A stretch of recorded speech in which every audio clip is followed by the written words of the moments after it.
మన వెబ్‌సైట్‌లో data searching కానీ, డేటా వాలిడేషన్‌కి కానీ, లేకపోతే ఏదన్నా టెక్స్ట్‌ని రీప్లేస్ చేయడానికి కానీ, డిఫరెంట్ డిఫరెంట్ ప్యాటర్న్స్‌ని క్రియేట్ చేయడానికి రెగ్యులర్ ఎక్స్‌ప్రెషన్స్ అనేవి యూజ్ చేస్తాము. జావా స్క్రిప్ట్‌లో రెగ్యులర్ ఎక్స్‌ప్రెషన్స్‌ని క్రియేట్ చేయడానికి 2 వేస్ ఉంటాయి. ఫస్ట్‌దేంటంటే లిటరల్ నొటేషన్ అని అంటాం. 2 ఫార్వర్డ్ స్లాషెస్ బిట్వీన్ మనము ఏదన్నా ప్యాటర్న్‌ని క్రియేట్ చేసుకోవచ్చు. ఫర్ ఎగ్జాంపుల్ నేను జావా స్క్రిప్ట్ అని రాస్తే ఒక ప్యాటర్న్ అనేది క్రియేట్ అయింది. జావా స్క్రిప్ట్ అనే వర్డ్ రిలేటెడ్ ఒక ప్యాటర్న్ అనేది క్రియేట్ అయింది. ఇది వన్ ఆఫ్ ది వే.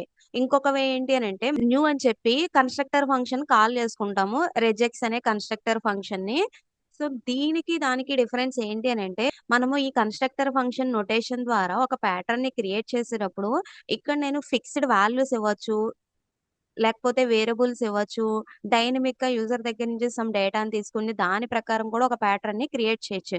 కానీ ఇక్కడ ఈ లిటరల్ నొటేషన్ ఏదైతే ఉందో అది మనము డైనమిక్‌గా ఇవ్వలేము. ఇక్కడ ఆల్రెడీ ఫిక్స్ చేసేసే మనం ఇవ్వాలనమాట. ఏదైనా ఇక్కడ నేను జావా స్క్రిప్ట్ అనేది డైరెక్ట్‌గా ఇచ్చేసాను గదా!